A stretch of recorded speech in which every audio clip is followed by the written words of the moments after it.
guys, gamedotfilm here. I watched 20 films in July of this year, 2024. Let's break them down. I'm going to give you a quick recap of each one. I hope I can recommend some good films to you guys. Let's start it off. First film of July. I watched a horror movie from 1997, directed by Robert Kurtzman, starring Andrew Divoff, Angus Scrimm, Tammy Lauren, Robert Englund is also in this film. So I have not seen many evil genie movies. So this is a pretty good watch, man. You get to see like all the lore, what the evil genie's past, what he plans to do, what powers does he have. So, and Andrew Divoff, I grew up with this actor. He was a villain in The Low Down Dirty Shame. I loved his performance in that. He is absolutely going for it in this film, guys. He is giving it his all. He's having a ton of fun. He makes this movie work.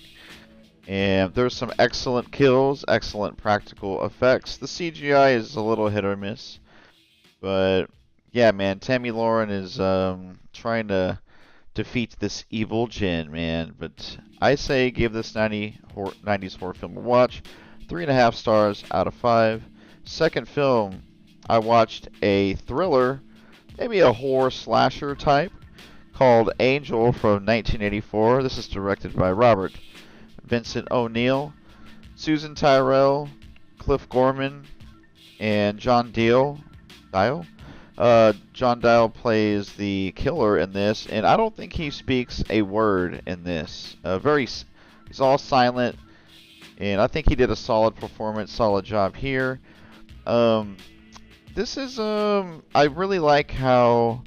Well, first of all, it's crazy how she's a freaking high school student. I mean, I think she's like 16, but she's also a prostitute. I don't know how you hide that and make that work at that age. I mean, I don't know how many street smarts at 16, dude.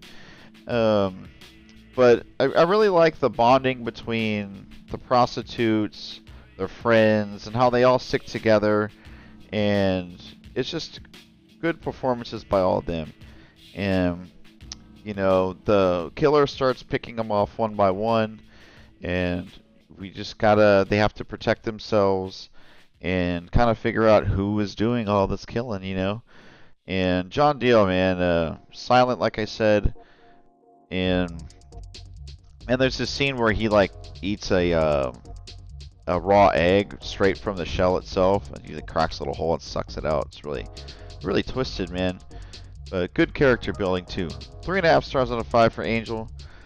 Third watch of July 2024. Another horror film, Wishmaster 2, the sequel, Evil Never Dies. Andrew Divoff, the evil djinn, returns. And I give this one 3 stars out of 5. A little bit weaker than the first entry. I say I blame the lead role. She is not a good actress in this. It's pretty bad acting on her part. Kind of by everybody except Divoff, man. But hey, dude, you get more excellent kills that are just as good, if not better. Definitely some gross out ones. Very impressive stuff, guys. And even Tommy Lister Jr. is in this. Rest in peace. Bokeem Woodbine makes an appearance. So you got a little bit of who's who in this. So I say give Wishmaster 2 a watch. 3 stars is the recommendation. Next film, My Cousin Vinny.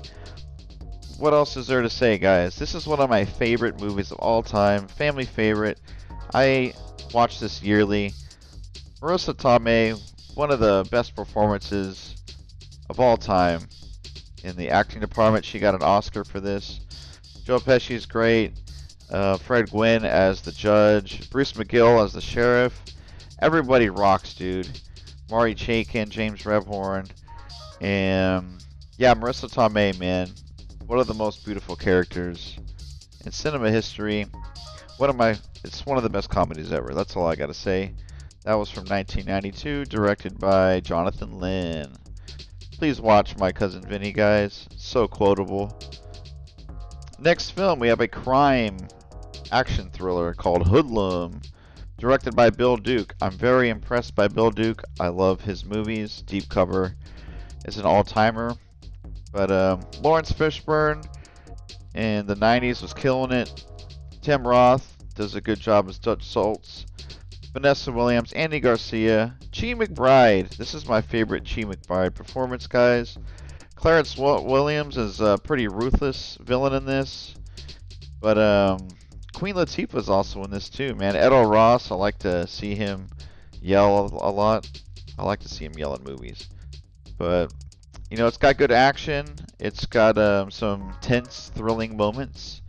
Good story. Just a solid mobster flick all around, guys. Really enjoyed this. And the cinematography is solid as well. 4 stars out of 5 for Hoodlum. And it has a black ensemble cast, man. You don't see too many Hollywood movies give so many black actors a chance in one movie. So, Elysium. This is a sci-fi action, maybe thriller as well. Directed by Neil Blomkamp from 2013. Matt Damon in the lead role. Jodie Foster is a cunt in this. Diego Luna, Wagner Moura, he was in the Narcos series. William Fichtner plays a scumbag billionaire. But, man, you just really want to root for our hero, man. And I like how he kind of gets people to believe in him, believe in what he's trying to do. Stick it to the elites, you know? I love those movies where people rise up. Stick it to the billionaires, you know? The CGI is really good for 2013. It holds up today. Good action set pieces. I love movies that just go to outer space, man. And yeah, good looking film too. I recommend Elysium. 4 stars out of 5. Next film, Gamera vs. Guiron, 1969. So if you guys like old Star Wars, like the original series from the 60s, you're going to like this, man. It's campy. It's a little silly. You have to suspend your beliefs. There's some scenes that just kind of like, wow, that doesn't really make sense, but you just kind of go with it, man. And yeah, it's a kaiju movie, guys. You got great monsters. 2 kids are doing an alright performance. Usually kid actors are annoying. But yeah, man, it's really charming. It's got those old practical effects. It's like, wow, that doesn't look good today, but it's charming, you know. But I gave it 3.5 out of 5. That's directed by Noriaki Yuasa. I don't know if I pronounced that right. I'm sorry. Scream 4. I haven't seen a Scream movie in a long time. I never seen anything after 3. So I had to check out Scream 4, and you know, I was happy about it. You know, you got Neve Campbell, Dave Arquette, Courtney Cox returning, and you've got some new players. Hayden Panettiere, she looks really cute with that short hair, guys. Emma Roberts, Mary McDonald's good to see. Marley Shelton, and Anthony Anderson's really wasted, guys. He is a waste. He's a pretty good actor, a good comedic performer, but dude, he is wasted here. He's given some terrible lines. But it's directed by Wes Craven, 2011. I really it's a pretty, it doesn't blow me away. It doesn't do anything new. Doesn't really evolve the franchise, but hey, man. The great stalk, I love the way the killer stalks them. He threatens them, you know, keeps you on your toes. And solid kills. They're not incredible, but they're solid. But 3.5 out of 5. Scream 4 from 2011. Longlegs. This is a movie I went to the theaters to see, guys. Tons of hype around this one. Huge hype around this one, guys. Directed by Osgood Perkins. 2024. This stars Micah Monroe, Nicolas Cage in an unhinged role, Alicia Witt, Blair Underwood. And the horror aesthetics, the whole vibe, the horror vibes are good. I really liked the way the movie feels, looks, and it was scary at times. There's a gunshot that really just took me by surprise, man. well executed jump scare. But I think the movie falls apart in the last quarter. It kind of just lays out exposition. It lays out everything for you. It kind of holds your hand. And it's like, it does this like supernatural shit where the movie like makes up its rules as it goes. You know what I mean? So I wasn't crazy about it. A little overhyped, but 3.5 out of 5. Might make my end of the year top 20 for 2024 films. Let's see. The next film I watched, Goodbye Dragon Inn. I have been waiting to watch this. I have a physical copy. This is directed by Tsai Ming-liang, 2003. So I was pretty miserable to start this movie. Maybe for the first 10 minutes, I was like, what the hell, dude? It is like the slowest burn of the slowest burns possible. There's barely any dialogue, and the camera holds on to shots for minutes on end with nothing else going on. Then I really settled in, guys. It looks absolutely stunning. It's like warm, but it's chilling at the same time. And this is a movie made for moviegoers, movie lovers. And at one point, it gets pretty heartwarming and sad. There's an exchange between two actors that were in the original Dragon Inn movie, because in the movie they're showing Dragon Inn in the movie theater, right? And two actors who were in that movie talk outside in the lobby. And it's just, it's a whole vibe, man. So it's only 82 minutes long. I know if you just watch action movies or Marvel movies, this is a huge palette change, okay? So please give this a watch. I gave it 5 out of 5 because I have never seen anything like this before. But you just gotta settle in, guys. Promise me. Goodbye Dragon Inn. Loved it. The Dentist. So dude, I got oral surgery, right? So I'm like, why don't I watch The Dentist, man? It's gonna scare me now that I got oral surgery. This is directed by Brian Yuzna from 1996. Corbin Burnson, I remember him from Major League, and he gives us a solid performance. I wouldn't say great, but he's solid, good as the lead guy. He's in a downward spiral, y'all. Let's just say that. He's losing his mind. I think he found his wife cheating on him, and then he starts abusing his patients while there's people just waiting in the lobby. So yeah, it's pretty good, man, because like you're strapped to a chair, man. You trust the dentist not to mess with you, right? But he starts going off on people, guys, and it goes downhill from there. But good scares, good kills, good practical effects. 3.5 stars out of 5. Recommend. Aces Go Places. So this is a Hong Kong film directed by Eric Tsang from 1982. And I had trouble with this because it's like a James Bond kind of inspired spoofy type of movie.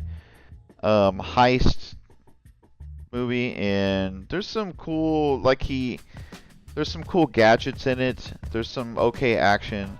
But man, I don't know, I was pretty bored, man. Sam Hui stars, Dean Sheck's also in it. Choi Hark's in it. He's a great director that's actually doing some acting here, but guys, I've got Aces Go Places 1, 2, 3, 4, 5. I bought all 5 off from a closing video rental store, but oh yeah, there's a good car chase scene. There's like one really good one. I don't know. Left a sour taste in my mouth. So, Twisters from 2024, guys. Directed by Lee Isaac Chung. I saw this 4DX IMAX. The chairs that rock, shake. It blows wind. It blows water in your face. So, I don't think I would watch this ever again. But I had a good time at the movie theaters. It's made to see on the big screen. Or at least if you're watching at home, don't watch on your phone. Watch on a big screen TV. Turn the volume up. Daisy Edgar Jones, lovely looking lady, good looking. Glenn Powell, he's trying to become a star. A lot of people like him. But I like how there was a little character development by Anthony Ramos, Hobby. and I like his character. 3 stars out of 5, man. It's aight. I give it just enough for a recommendation. Antitrust. Okay, guys, hear me out. This is a 1-star movie. Nonsensical plot, bad acting, horrible dialogue. But hey, man, the set designs are pretty cool, and it's just kind of a so bad it's good, dude. Ryan Phillippe, Rachel Leigh Cook, childhood crush, teenage crush. Tim Robbins is playing like an evil Bill Gates. Claire Forlani is playing the suspicious girlfriend. Richard Roundtree's also in this. But dude, it's so bad it's good. I swear, like, there's like an acting scene that you'll just laugh at. It's so stupid. And some plot holes, some plot twists that are like, wow, really? Y'all really went there? But I just couldn't stop laughing. I had such a good time with this. I had to give it 3.5 out of 5. And you get that early 2000s internet aesthetic. All the little, the computers are old, the programs, the windows, all that stuff, man. So, you guys have to see this to believe it. Antitrust from 2001. Next up is Big Trouble in Little China. This is directed by John Carpenter. Supernatural, kind of a Hong Kong inspired fantasy action. In 1986, Kurt Russell stars. I like him because he's kind of like a fumbling, bumbling idiot. Like, you know, these white men in these lead roles are always suave, they know what they're doing, but he's just kind of, he makes slip-ups, let's just say that. Kim Cattrall, Dennis Dunn, James Hong, guys. James Hong is still with us, I believe. Guy's really old. Victor Wong, he was in Tremors. So, a lot of people think this is a perfect movie. I mean, hell, maybe I rated it too low, but 4.5 stars out of 5. I love Hong Kong supernatural films, so I think John Carpenter did his homework. There's martial arts, action, you got the Chinese folklore, fantasy stuff, magic, black magic. You've got kind of messed up looking characters, villains, and it's just a great action adventure. I really, really loved it. Big Trouble in Little China. Next up, guys, best of the best 2. This is everything from the first film. Well, let me start by saying this is a action martial arts, kind of martial arts tournament film, directed by Robert Radler, 1993. Eric Roberts returns from the first film, so does Philip Ree and Chris Penn. But get this, man, Wayne freaking Newton is in this movie, okay? Also stars Sonny Landham from Predator. And dude, okay, so the first film was like it was a martial arts tournament, but more like PG-13. You know, it's kind of like I think they're Olympians, or it's like a national world title type thing. But it's like, you know, it's in a legit with referees and stuff. But in this one, it's a tournament, but it's like to the death, man. It's underground. This is not supposed to be happening. Wayne Newton is like the hype man kind of guy who runs it too. And yeah, the amount of Botox that guy has is crazy. But man, you've got more violence, more good fights, and crazy. You got a good villain, man, who seems like unbeatable, unstoppable. So, and then you got great training montages, man. So, really enjoyed. Best of the best 2. 4 stars out of 5. I really like the third one, by the way. The third one is a little different. So, I rewatched The Fugitive. That's the next film here. This is directed by Andrew Davis. 1993 drama thriller, cop, police procedural, U.S. Marshals. Harrison Ford stars in the lead role as Richard Kimball. Tommy Lee Jones as Samuel Gerard, our lead U.S. Marshal. And the whole U.S. Marshal crew, man, Joe Pantoliano and others. I like their all their dialogue's really good. They're joking around, they're serious. Their little quips they give each other. Great crew, man. And it's got a good story. There's twists. you're always thrilled, man. This guy's on the run for his life. He's got to prove his innocence, right? So the cops, he's just trying to stay one step ahead from the U.S. Marshals, man. Julianne Moore is also in this, Cell Award. But yeah, man, just a solid popcorn movie from 1993. 4 stars out of 5 for that one. Deadpool and Wolverine. Jesus Christ, guys. My girlfriend and I almost walked out. 1 star out of 5. This is directed by Sean Levy.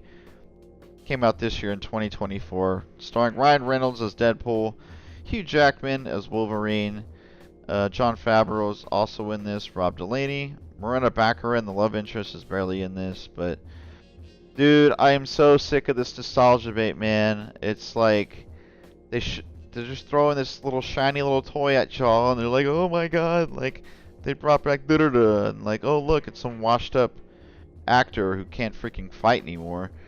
Like, I understand Jennifer Garner, Wesley Snipes, Channing Tatum pulls up in there, but it's like, it's just stupid middle school humor, semi-homophobic jokes, guys.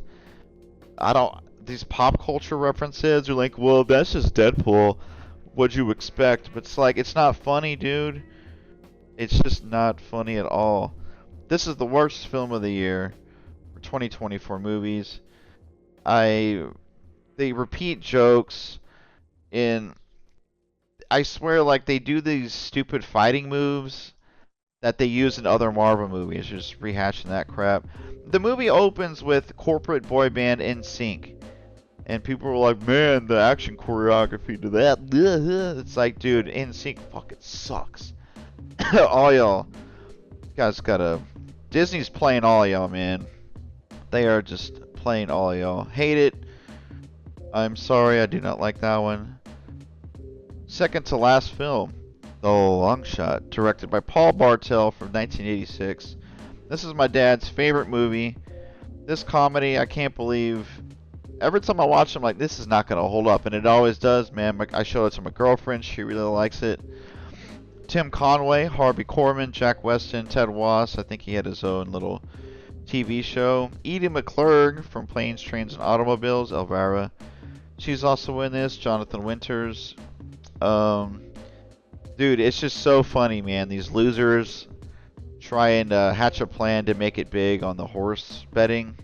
They have a little scheme, but it's like slapstick, but it's just I can't. You have to see it for yourself, guys. The dialogue's so good.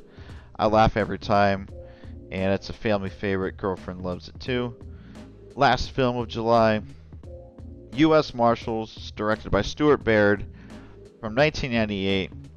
Another action thriller, police procedural, fugitive on the run kind of thing. I like those movies, man. Just cops trying to get all the clues and track down a guy on the run, you know? Tommy Lee Jones is back as Samuel Gerard, plus all of his marshals from The Fugitive. This is kind of like a spin-off sequel, guys. So Joe Pantoliano, among others, is back. Wesley Snipes is the man on the run. Robert Downey Jr. joins as well. Irene Jacob, she's really pretty. I like her voice in this. But yeah, man, just a good police procedural, dude.